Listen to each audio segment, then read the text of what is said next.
ഇന്ത്യയിലെ ടെലികോം രംഗത്ത് വലിയ മാറ്റങ്ങൾ കൊണ്ടുവന്ന ഒരു കമ്പനിയാണ് വെർജിൻ മൊബൈൽ. അവരുടെ വരവും വളർച്ചയും ഒടുവിലുള്ള തകർച്ചയുമാണ് ഇന്നത്തെ നമ്മുടെ പ്രധാന വിഷയം. ഇതൊരു സാധാരണ കമ്പനിയുടെ കഥ മാത്രമല്ല, ഇന്ത്യൻ വിപണി എത്രത്തോളം സങ്കീർണമാണെന്ന് തെളിയിച്ച ഒരു സംഭവം കൂടിയാണിത്. നമുക്ക് ഈ കഥയുടെ തുടക്കം മുതൽ വിശദമായി പരിശോധിക്കാം.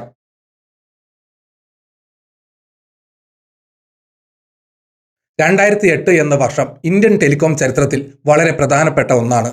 അന്ന് ഇന്ത്യൻ മൊബൈൽ വിപണി വളരെ വേഗത്തിൽ വളരുകയായിരുന്നു. ഓരോ മാസവും 1 കോടി പുതിയ ഉപഭോക്താക്കൾ വിപണിയിൽ എത്തുന്ന സമയമായിരുന്നു അത്. Bharti Airtel, Vodafone, Reliance, BSNL തുടങ്ങിയ വമ്പൻ കമ്പനികൾ തമ്മിൽ അന്ന് വലിയ മത്സരം നടന്നിരുന്നു. എല്ലാവർക്കും പരമാവധി ആളുകളെ തങ്ങളുടെ ഒപ്പം കൂട്ടാനായിരുന്നു താൽപ്പര്യം. അവർ പ്രായഭേദമന്യേ എല്ലാവരെയും ഒരുപോലെ ലക്ഷ്യം വെച്ചു. ഈ സാഹചര്യത്തിലാണ് തികച്ചും വ്യത്യസ്തമായ ഒരു തന്ത്രവുമായി വെർജിൻ മൊബൈൽ ഇന്ത്യയിലേക്ക് വരുന്നത്. റിച്ചാർഡ് ബ്രാൻസൺ എന്ന അതിസമ്പന്നനായ ബ്രിട്ടീഷ് വ്യവസായിയാണ് വെർജിൻ ഗ്രൂപ്പിന്റെ സ്ഥാപകൻ. ലോകമെമ്പാടും അറിയപ്പെടുന്ന ഒരു വലിയ ബ്രാൻഡാണ് വെർജിൻ. 1970-ൽ റെക്കോർഡ് വിൽപ്പനയിലൂടെയാണ് അവർ വ്യവസായം തുടങ്ങിയത്. പിന്നീട് അവർ വലിയ വിമാന കമ്പനികൾ തുടങ്ങി, പുതിയ ട്രെയിൻ സർവീസുകൾ ആരംഭിച്ചു. വിനോദസഞ്ചാര മേഖലയിലും അവർ വലിയ നിക്ഷേപങ്ങൾ നടത്തി. ലോകത്തിലെ ഏറ്റവും മികച്ച ബ്രാൻഡുകളിൽ ഒന്നായി അവർ വളരെ വേഗം മാറി. വ്യവസായത്തിൽ എപ്പോഴും പുതിയ പരീക്ഷണങ്ങൾ നടത്താൻ റിച്ചാർഡ് ബ്രാൻസൺ വലിയ താൽപ്പര്യം കാണിച്ചു. 1999-ൽ അവർ UK-യിൽ വെർജിൻ മൊബൈൽ എന്ന പേരിൽ ടെലികോം സേവനം തുടങ്ങി. ലോകത്തിലെ ആദ്യത്തെ വെർച്വൽ മൊബൈൽ നെറ്റ്വർക്ക് ഓപ്പറേറ്റർ ആയിരുന്നു അത്. MVNO എന്നാണ് ഈ സംവിധാനം അറിയപ്പെടുന്നത്. സ്വന്തമായി മൊബൈൽ ടവറുകളോ മറ്റടിസ്ഥാന സൗകര്യങ്ങളോ ഇല്ലാതെ പ്രവർത്തിക്കുന്ന രീതിയാണിത്. ഇതിനായി അവർ മറ്റു വലിയ ടെലികോം കമ്പനികളുടെ ടവറുകൾ വാടകയ്ക്കെടുക്കും. സ്വന്തം പേരിൽ പുതിയ സിം കാർഡുകൾ ഇറക്കി വിൽക്കും. ഇത് ലോകമെമ്പാടും വലിയ വിജയമായി മാറി. America, Canada, France, south Africa തുടങ്ങിയ നിരവധി രാജ്യങ്ങളിൽ അവർ ഈ പുതിയ രീതിയിൽ പ്രവർത്തനം വ്യാപിപ്പിച്ചു. ഇതേ തന്ത്രം ഇന്ത്യയിലും പ്രയോഗിക്കാൻ അവർ പിന്നീട് തീരുമാനിച്ചു. 2008 മാർച്ച് 1-ന് വെർജിൻ മൊബൈൽ ഇന്ത്യയിൽ ഔദ്യോഗികമായി പ്രവർത്തനം ആരംഭിച്ചു. ടാറ്റ ടെലി സർവീസസ് എന്ന വലിയ ഇന്ത്യൻ കമ്പനിയുമായി ചേർന്നാണ് അവർ എത്തിയത്. ഇതൊരു 50-50% പങ്കാളിത്തമുള്ള പുതിയ സംരംഭമായിരുന്നു. ഇന്ത്യയിലെ നിയമങ്ങൾ അനുസരിച്ച് അന്ന് വെർച്വൽ മൊബൈൽ നെറ്റ്വർക്ക് സർക്കാർ അനുവദിച്ചിരുന്നില്ല. അതിനാൽ ഒരു ഫ്രാഞ്ചൈസി മാതൃകയിലാണ് അവർ ഇന്ത്യയിൽ പ്രവർത്തനം തുടങ്ങിയത്. ടാറ്റ ടെലി സർവീസസിന്റെ ടവറുകളും നെറ്റ്വർക്കും വെർജിൻ മൊബൈൽ ഉപയോഗിച്ചു. പകരം മികച്ച മാർക്കറ്റിംഗ് തന്ത്രങ്ങളും വലിയ ബ്രാൻഡ് നാമവും വെർജിൻ ഗ്രൂപ്പ് അവർക്ക് നൽകി. കമ്പനിയുടെ ഉദ്ഘാടന ചടങ്ങ് തന്നെ അന്ന് വലിയ വാർത്തയായി മാറി. മുംബൈയിൽ വെച്ചായിരുന്നു ഈ ഗംഭീര ചടങ്ങ് നടന്നത്. 20 നില കെട്ടിടത്തിന്റെ മുകളിൽ നിന്ന് ഒരു കയറിൽ തൂങ്ങി താഴേക്ക് ഇറങ്ങിയാണ് റിച്ചാർഡ് ബ്രാൻസൺ കമ്പനിയുടെ ലോഞ്ചിങ് നടത്തിയത്. അദ്ദേഹത്തിന്റെ ഈ ധീരമായ പ്രവൃത്തി ഇന്ത്യൻ മാധ്യമങ്ങളിൽ വലിയ വാർത്തയായി. തികച്ചും വ്യത്യസ്തമായ ഒരു കമ്പനിയാണ് വരുന്നത് എന്ന് ജനങ്ങളെ അറിയിക്കാൻ ഈ ഒറ്റ സംഭവം കൊണ്ട് എളുപ്പത്തിൽ സാധിച്ചു. മറ്റ് കമ്പനികളിൽ നിന്നും വെർജിൻ മൊബൈലിനെ വ്യത്യസ്തമാക്കിയത് അവരുടെ കൃത്യമായ ലക്ഷ്യമായിരുന്നു. എല്ലാവർക്കും സിം കാർഡ് വിൽക്കാൻ അവർ ഒരിക്കലും ശ്രമിച്ചില്ല. പകരം ഇന്ത്യയിലെ യുവതലമുറയെ മാത്രം അവർ പ്രധാനമായും ലക്ഷ്യം വെച്ചു. 15 വയസ്സിനും 25 വയസ്സിനും ഇടയിൽ പ്രായമുള്ള യുവാക്കളെയാണ് അവർ കൂടുതലായി ആകർഷിക്കാൻ ശ്രമിച്ചത്.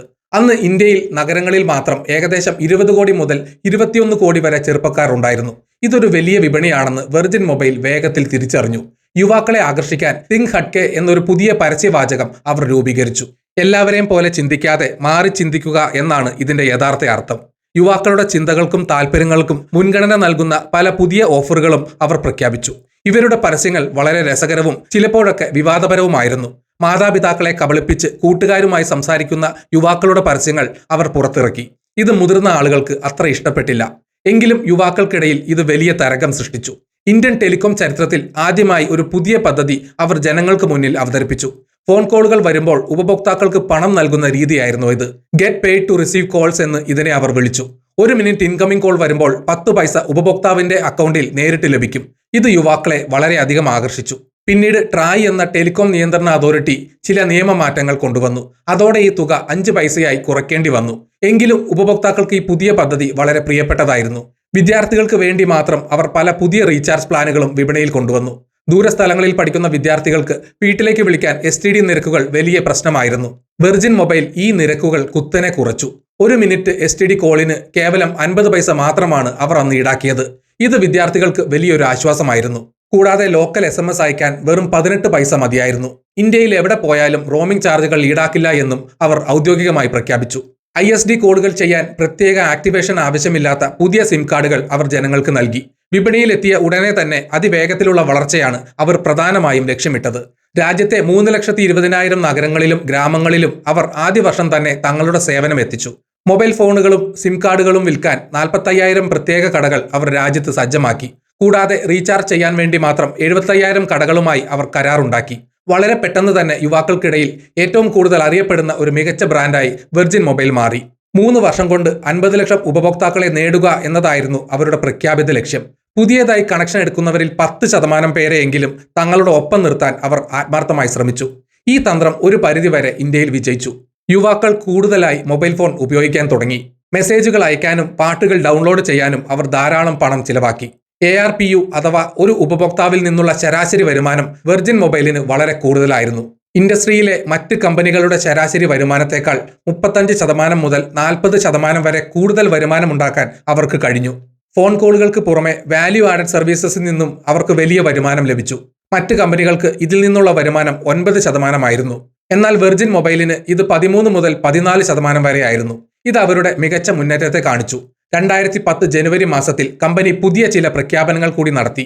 ഇന്ത്യൻ വിപണിയിൽ കൂടുതൽ പണം നിക്ഷേപിക്കാൻ അവർ തീരുമാനിച്ചു. 500 കോടി രൂപയുടെ പുതിയ നിക്ഷേപമാണ് അവർ അന്ന് പ്രഖ്യാപിച്ചത്. ഈ വലിയ തുക പ്രധാനമായും 3 കാര്യങ്ങൾക്കാണ് അവർ ഉപയോഗിച്ചത്. 1. പുതിയ പരസ്യങ്ങൾ നൽകാൻ. 2. വിതരണ ശൃംഖല മെച്ചപ്പെടുത്താൻ. 3. ഉപഭോക്തൃ സേവനം കൂടുതൽ വർദ്ധിപ്പിക്കാൻ. ഇന്ത്യയിലെ 22 ടെലികോം സർക്കിളുകളിൽ കൂടുതൽ സ്ഥലങ്ങളിലേക്ക് സേവനം വ്യാപിപ്പിക്കാൻ അവർ വലിയ പദ്ധതിയിട്ടു. ഏകദേശം 1000 പുതിയ പട്ടണങ്ങളിലേക്ക് കൂടി തങ്ങളുടെ സാന്നിധ്യം അറിയിക്കാൻ അവർ ഈ തുക സമർത്ഥമായി ഉപയോഗിച്ചു. എന്നാൽ കമ്പനിയുടെ ഈ വേഗത്തിലുള്ള യാത്രയിൽ ചില വലിയ പ്രശ്നങ്ങൾ ഉണ്ടായിരുന്നു. സാങ്കേതിക വിദ്യയുടെ തിരഞ്ഞെടുപ്പാണ് അതിൽ ഏറ്റവും പ്രധാനം. തുടക്കത്തിൽ ടാറ്റ കമ്പനിയുടെ CDMA സാങ്കേതിക വിദ്യയാണ് വെർജിൻ മൊബൈൽ ഉപയോഗിച്ചത്. ഇത് വലിയൊരു അബദ്ധമായി പിന്നീട് മാറി. കാരണം ഇന്ത്യയിലെ യുവാക്കൾക്ക് CDMA ഫോണുകളോട് വലിയ താല്പര്യം അന്നില്ലായിരുന്നു. ആകർഷകമായ പുതിയ ഫോണുകൾ ഈ വിപണിയിൽ ലഭ്യമായിരുന്നില്ല. ഫോണുകൾക്ക് വില കൂടുതലുമായിരുന്നു. എല്ലാവർക്കും വലിയ താല്പര്യം GSM ഫോണുകളോടായിരുന്നു. ഇത് കൃത്യമായി മനസ്സിലാക്കിയ കമ്പനി പിന്നീട് GSM സേവനം ആരംഭിച്ചു. ഇന്ത്യയിലെ 16 മുതൽ 17 സർക്കിളുകളിൽ അവർ GSM വിതരണം തുടങ്ങി. എന്നാൽ അപ്പോഴേക്കും വിപണിയിൽ സമയം ഒരുപാട് വൈകിയിരുന്നു. മറ്റൊരു വലിയ വെല്ലുവിളി ഇന്ത്യൻ ഉപഭോക്താക്കളുടെ ശീലങ്ങളായിരുന്നു. വെർജിൻ മൊബൈൽ ഉപയോഗിക്കുന്നവരിൽ 75 തൊട്ട് 80% വരെ ആളുകൾ അത് തങ്ങളുടെ രണ്ടാമത്തെ സിം കാർഡായാണ് ഫോണിൽ ഇട്ടിരുന്നത്. കോളുകൾ വരാനും കുറഞ്ഞ നിരക്കിൽ മെസ്സേജ് അയക്കാനും മാത്രമാണ് അവർ ഇത് കൂടുതലായി ഉപയോഗിച്ചത്. പ്രധാനപ്പെട്ട ആവശ്യങ്ങൾക്ക് അവർ മറ്റ് വലിയ കമ്പനികളുടെ സിം കാർഡുകൾ ഉപയോഗിച്ചു. ഇത് വെർജിൻ മൊബൈലിന്റെ മൊത്തം വരുമാനത്തെ സാരമായി ബാധിച്ചു.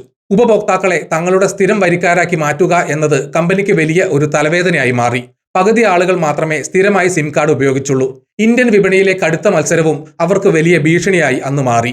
ഓരോ സർക്കിളുകളിലും 6 മുതൽ 10 വരെ കമ്പനികൾ തമ്മിലായിരുന്നു പ്രധാന മത്സരം. ഉപഭോക്താക്കൾ ഇടയ്ക്കിടെ ഇത്തരം കമ്പനികൾ മാറിക്കൊണ്ടിരുന്നു. യുവാക്കൾക്ക് സ്വന്തം ഫോൺ നമ്പറിനോട് വലിയ മമതയില്ലായിരുന്നു. പുതിയ കമ്പനികൾ നല്ല ഓഫറുകൾ നൽകുമ്പോൾ അവർ പഴയ സിം കാർഡ് വലിച്ചെറിഞ്ഞ് വേഗം പുതിയത് വാങ്ങി. ഇതേസമയം ടാറ്റ ടെലി സർവീസസ് മറ്റൊരു വലിയ നീക്കം വിപണിയിൽ നടത്തി. ജപ്പാനിലെ ഏറ്റവും വലിയ കമ്പനിയായ NTT ഡോകോമോയുമായി ചേർന്ന് അവർ പുതിയൊരു സംരംഭം തുടങ്ങി. ടാറ്റ ഡോകോമോ എന്ന പുതിയ ബ്രാൻഡ് അവർ ഇന്ത്യയിൽ അവതരിപ്പിച്ചു. ടാറ്റ ഡോകോമോ ഇന്ത്യൻ ടെലികോം വിപണിയിൽ വലിയൊരു കൊടുങ്കാറ്റായി മാറി. 1 സെക്കൻഡിന് 1 പൈസ എന്ന പുതിയ വലിയ പ്ലാൻ അവർ അവതരിപ്പിച്ചു. ഇത് ഇന്ത്യയിലെ മൊബൈൽ നിരക്കുകളിൽ വലിയ മാറ്റങ്ങൾ ഉണ്ടാക്കി. മികച്ച പരസ്യങ്ങളിലൂടെ അവർ യുവാക്കളെ വലിയ തോതിൽ തങ്ങളിലേക്ക് ആകർഷിച്ചു. പ്രമുഖ സിനിമാ താരങ്ങളെ അവർ പരസ്യങ്ങളിൽ ഉൾപ്പെടുത്തി. ഇതോടെ വെർജിൻ മൊബൈലിന് പിടിച്ചു നിൽക്കാൻ കഴിയാത്ത അവസ്ഥ പെട്ടെന്ന് വന്നു. തങ്ങൾക്ക് ടവറുകൾ നൽകുന്ന സ്വന്തം പങ്കാളി തന്നെ തങ്ങളുടെ ഏറ്റവും വലിയ എതിരാളിയായി മാറുന്ന കാഴ്ചയാണ് പിന്നീട് എല്ലാവരും കണ്ടത്. ടാറ്റ ഡോകോമോയുടെ ആകർഷകമായ പ്ലാനുകൾക്ക് മുന്നിൽ വെർജിൻ മൊബൈലിന്റെ എല്ലാ ഓഫറുകളും മങ്ങിപ്പോയി.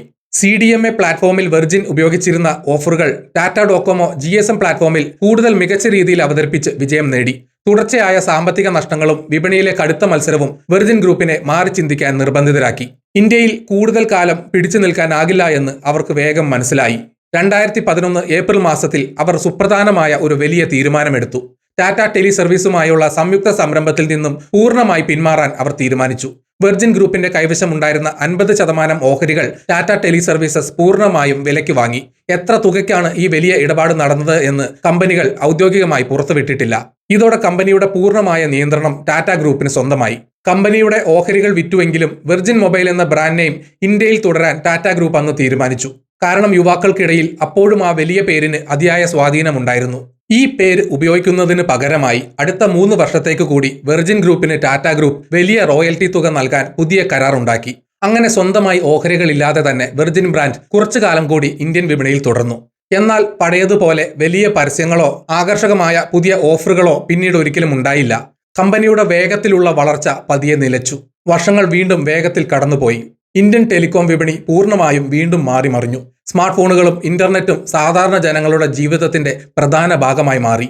കമ്പനികളെല്ലാം ഡാറ്റ വിൽക്കുന്നതിൽ കൂടുതൽ ശ്രദ്ധ കേന്ദ്രീകരിച്ചു തുടങ്ങി. ഈ സമയത്ത് നിരവധി ചെറിയ ബ്രാൻഡുകൾ കൊണ്ടു നടക്കുന്നത് സാമ്പത്തികമായി വലിയ ബാധ്യതയാണെന്ന് ടാറ്റ ഗ്രൂപ്പ് തിരിച്ചറിഞ്ഞു. ചെലവുകൾ കുറയ്ക്കുന്നതിന്റെ ഭാഗമായി തങ്ങളുടെ എല്ലാ ടെലികോം സേവനങ്ങളും ഒരേ കുടക്കീഴിൽ കൊണ്ടുവരാൻ അവർ ഒടുവിൽ തീരുമാനിച്ചു. 2015 മാർച്ച് 27-ന് ടാറ്റ ഗ്രൂപ്പ് വെർജിൻ മൊബൈൽ എന്ന ബ്രാൻഡ് പൂർണ്ണമായും നിർത്തലാക്കി. ആ ചെറിയ കമ്പനിയെ അവർ തങ്ങളുടെ പ്രധാന ബ്രാൻഡായ ടാറ്റ ഡോകോമോയിൽ പൂർണ്ണമായി ലയിപ്പിച്ചു. അതോടെ വെർജിൻ മൊബൈൽ എന്ന വിപ്ലവകരമായ ബ്രാൻഡ് ഇന്ത്യൻ വിപണിയിൽ നിന്ന് എന്നേക്കുമായി അപ്രത്യക്ഷമായി. വളരെ കുറച്ചു കാലം മാത്രമേ വെർജിൻ മൊബൈൽ ഇന്ത്യയിൽ പ്രവർത്തിച്ചുള്ളൂ. എങ്കിലും അവർ നൽകിയ മികച്ച സംഭാവനകൾ വളരെ വലുതാണ്. ഇന്ത്യൻ ഉപഭോക്താക്കൾക്ക് പല പുതിയ അനുഭവങ്ങളും വേഗത്തിൽ നൽകാൻ അവർക്ക് കഴിഞ്ഞു.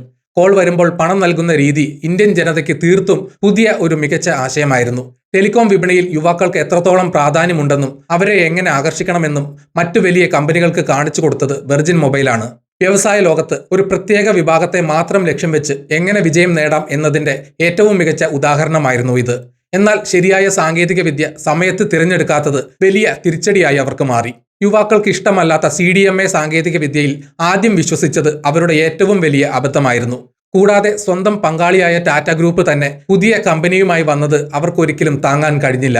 വിപണിയുടെ മാറ്റങ്ങൾ വേഗത്തിൽ മനസ്സിലാക്കാൻ കഴിയാത്ത കമ്പനികൾക്ക് എത്ര വലിയ ബ്രാൻഡ് ആണെങ്കിലും പിടിച്ചു നിൽക്കാനാകില്ല എന്ന വലിയ പാഠം ഈ സംഭവം നമുക്ക് നൽകുന്നുണ്ട്. ഒരു രസകരമായ ബിസിനസ് പരീക്ഷണമായാണ് സാമ്പത്തിക വിദഗ്ധർ ഇന്നും വെർജിൻ മൊബൈലിനെ നോക്കിക്കാണുന്നത്.